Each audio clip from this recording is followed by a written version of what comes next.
तो यार मेरा सीन तो कुछ ऐसा था, स्कूल का पहला दिन से लेके आखिरी दिन तक मुझे बस एक ही बात सुनने मिला था, अरे पढ़ाई कर लो थोड़ा।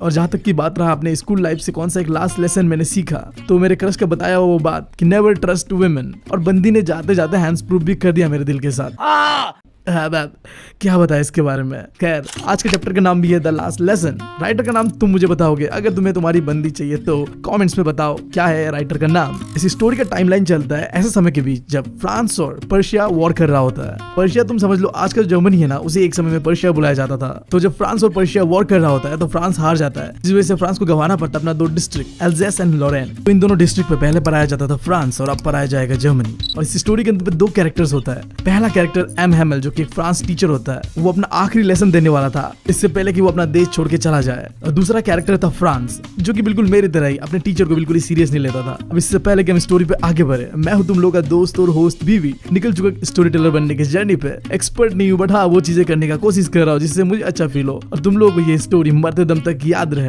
अगर तुमने चैनल को सब्सक्राइब नहीं किया तो जल्दी जाके करो। तो इसी बात के साथ करते हैं स्टोरी को स्टार्ट। हमारे इस स्टोरी का शुरुआत होता है एक बहुत ही प्यारे से मॉर्निंग के साथ, और ये जो भंड सा बच्चा है ना, ये है इस स्टोरी का मेन कैरेक्टर जिसका नाम है फ्रांस। हाँ इसका नाम है फ्रांस, मेरा नाम है इंडिया, मेरे भाई का नाम है बिहार और वो अपने बच्चे का नाम रखेगा सोच रहा है पटना।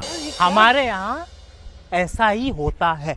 सीन कुछ ऐसा होता है, हमारा भाई फ्रांस स्कूल जाने के लिए हो रहा होता है सुबह सुबह लेट, और ऊपर से वो बहुत ज्यादा घबरा रहा होता है कि उसका जो टीचर होता है ना एम हेमल, जो कि बहुत ही खतरनाक और खरूस टीचर होता है, वो हमारे भाई को सवाल पूछने वाला था पार्टिसिपल्स के बारे में। और हमारा भाई भी लाइक अबे मुझे क्या पता, मुझसे पूछे जा रही है बार। उसे पार्टिसिपल्स का ए तक नहीं आता था, तो उसके दिमाग में एक ख्याल आता है क्यों ना बंक मार दिया जाए। एक तो ऐसे ही आज का मौसम इतना बढ़िया है, ऊपर से जो बगल में जंगल था ना वहाँ पे बहुत सारी चिड़िया चू चू चू कर रहे थे, और आगे एक ओपन फील्ड था जहाँ पे पर्शियन आर्मी कर रहा था ड्रिल। तो हमारा भाई सोचने लग गया क्या यार पार्टिसिपल सीखना, इससे अच्छा तो यार ये सब देख लेता हूँ, ये ज्यादा मजेदार है। बट फिर उसे याद आता है कि आज अगर मैं स्कूल नहीं गया ना तो कल मेरा एमएमएल पक्का मार लेगा। तो अपने बहते हुए इमोशन को रोकता है और स्कूल की ओर दौड़ता है। अब रास्ते में उसे दिखता है टाउन हॉल के पास एक बुलेटिन बोर्ड। कुछ लोग वहाँ पे खड़े होकर उस बुलेटिन बोर्ड को पढ़ रहे थे। अब अगर तुम लोग को थोड़ा भी आइडिया नहीं है कि ये बुलेटिन बोर्ड है क्या, तो मैं बताऊं उस समय में ना यार इंस्टाग्राम नहीं हुआ करता था, तो किसी भी चीज का गर्मा गर्म खबर जो होता था वो ऐसे ही बोर्ड पे छपता था। अब हमारे स्टोरी में आखिरी 2 सालों से जो भी बैड न्यूज आता था ना फ्रांस और पर्शिया के वॉर के रिलेटेड, वो सारे यही पे छपता था। लाइक बैटल कौन हार रहा है, कुछ नए ऑर्डर्स ऊपर से रिलीज हुआ, या फिर कोई कमांडिंग ऑफिसर ने कुछ कहा, ये सारी चीजें। अब हमारे भाई का हो रहा था स्कूल लेट, तो वो एक तक देखता है एंड देन आगे बढ़ पड़ता है। अब जाते वक्त वो देखता है एक बंदा होता है ब्लैक स्मिथ, और उसके साथ ही उसके काम करने वाले लोग भी थे।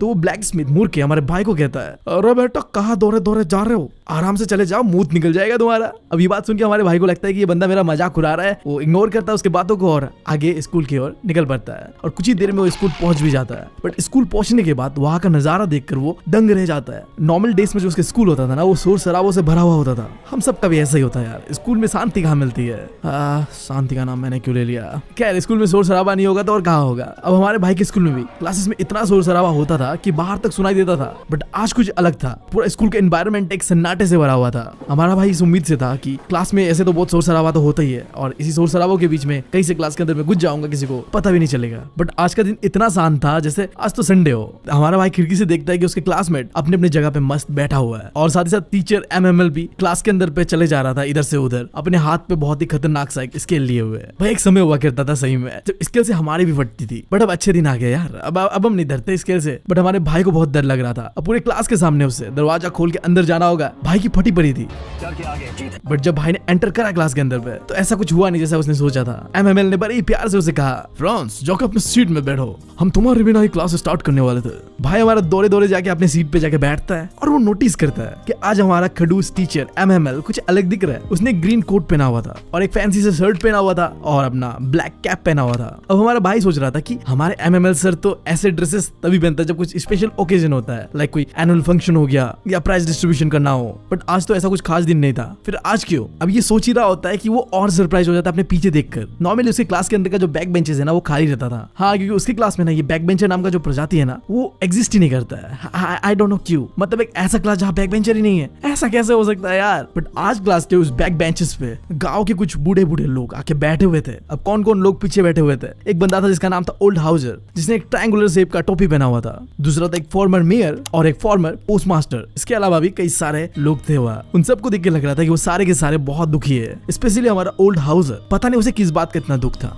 उसने अपने हाथ पे एक किताब पकड़ा हुआ था जिसका नाम था old primer. I don't know क्या है ये, शायद कोई रीडिंग करने वाला फ्रांस का किताब होगा। बंदे ने चश्मे पहना हुआ था, हाथ में किताब धरा हुआ था और बहुत ज्यादा दुखी था।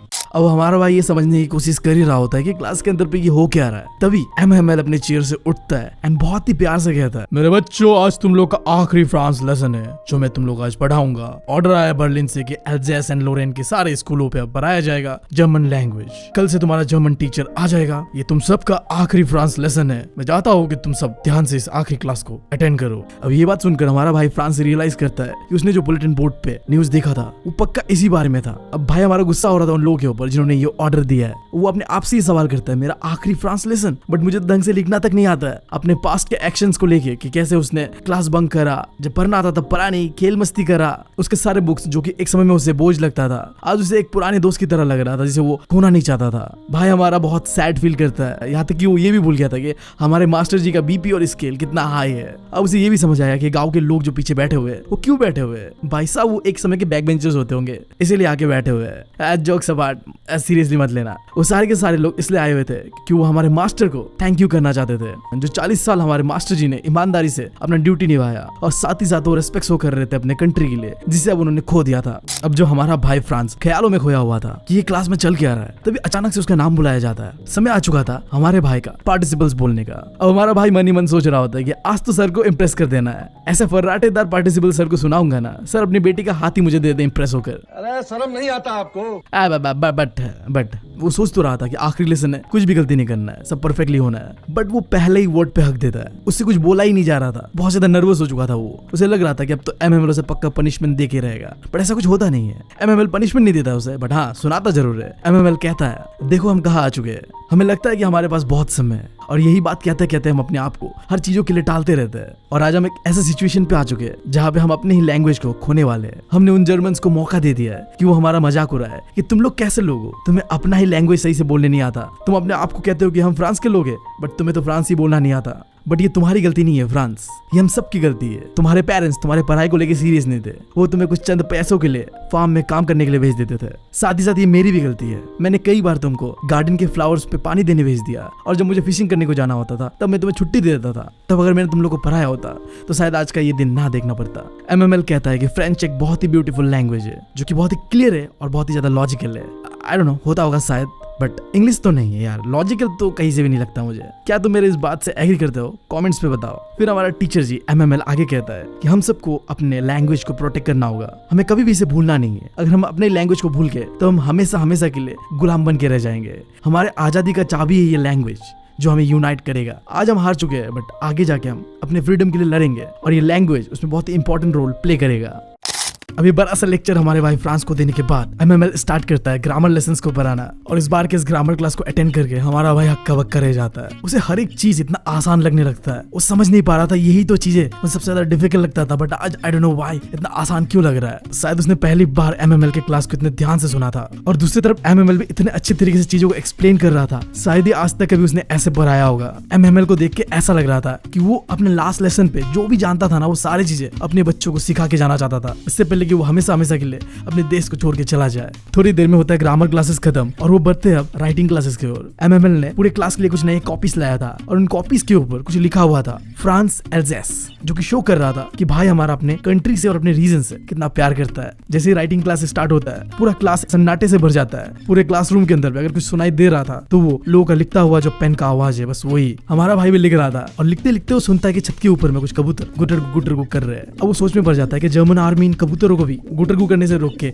जर्मन बोलने देंगे क्या, जैसे वो हमारे साथ कर रहे हैं। इस बीच जब भी हमारा भाई फ्रांस एमएमएल की ओर देखता था ना, वो पूरा क्लास के अंदर पिक्चर पे ऐसे बैठा हुआ था जैसे वो जिंदा लाश की तरह हो। वो बंदा अंदर से टूटा हुआ था। उसने अपना 40 साल इस क्लासरूम के अंदर बिताया था। इन 40 सालों में हो सकता है क्लास के अंदर के डेस्क बेंचेस पुराने हो गए, गार्डन में एक वॉलनट ट्री लगाया गया था वो भी बड़ा हो चुका है, बट कुछ खास बदला नहीं था यहाँ। 40 सालों से हमारा टीचर जी इसी जिंदगी को जी रहा था, बट अब उसे ये सारी चीज छोड़कर जाना पड़ेगा। एमएमएल का जो सिस्टर होता है उसने तो पैकिंग भी स्टार्ट कर दिया था क्योंकि उन्हें कंट्री छोड़ना था। तो जो जो चीज उन्हें चाहिए था वो सब पैकिंग करा जा रहा था, क्योंकि अगली सुबह उन्हें निकलना था। और इतने सारी चीजें होने के बावजूद भी MML अपना आखिरी लेसन देने आया हुआ था आज। थोड़ी देर में राइटिंग क्लासेस भी खत्म होता है एंड बढ़ते वो लोग हिस्ट्री क्लास की ओर। और इसी बीच घंटा बजता है चर्च का, समय हो रहा था 12 o'clock और उसी समय पर्शियन आर्मी स्कूल के बगल से ड्रिलिंग करते हुए जा रहा था। और ये सारी चीजें हमारा भाई विंडो से देख रहा था। क्लास बस खत्म होने ही वाला था, बट वो जो बैक बेंचेस पे कुछ लोग बैठे हुए थे ना, उनमें से एक ओल्ड हाउसर अपना चश्मा पहनता है, खड़ा होता है और उसके हाथ पे जो बुक था ओल्ड प्राइमर, उसे वो रीड करना स्टार्ट करता है। वो जोर जोर से हर एक वर्ड को रीड कर रहा था। सबको देख के पता चल रहा था कि वो रो रहा है। उसके वॉइस पे भी वो इमोशन दिख रहा था कि बंदा यार बहुत दुखी है हमारे सर जी के लिए। पूरा का पूरा क्लास ओल्ड हाउसर को ऐसे पढ़ते हुए देख के हंस भी रहा था और मन मन में दुखी भी था। और इसी बीच MML अपने चेयर से उठता है। वो पूरी क्लास से कुछ कहना चाहता था, बट हिचकिचाता है, वो कहता नहीं है। वो पीछे मुड़ता है ब्लैक बोर्ड की ओर, चौक लेता है और ब्लैक बोर्ड में बड़े बड़े शब्दों में लिखता है वी विल फ्रांस, जिसका मतलब था लॉन्ग लिव फ्रांस। और इसी के साथ क्लास को डिसमिस कर देता है। MML के पास इतना हिम्मत भी नहीं था कि वो पीछे मुड़कर अपना चेहरा दिखा पाता पूरी क्लास को। वो पीछे नहीं मुड़ता है, वो अपना पूरा इमोशन को छुपाना चाहता था, कैसा वो फील कर रहा है। वो अपने हाथों से कहता है क्लास वाज डिसमिस, अब तुम जा सकते हो। और इसी के साथ ये चैप्टर भी होता है खत्म। ये चैप्टर हमें सिखाता है कि हमारा लैंग्वेज कितना इंपॉर्टेंट है। साथ ही साथ ये हमें ये भी सिखाता है कि हमें अपनी चीजों को टालना नहीं चाहिए, वरना एक समय ऐसा आ जाएगा जब हमारे पास वो चीज होगा ही नहीं।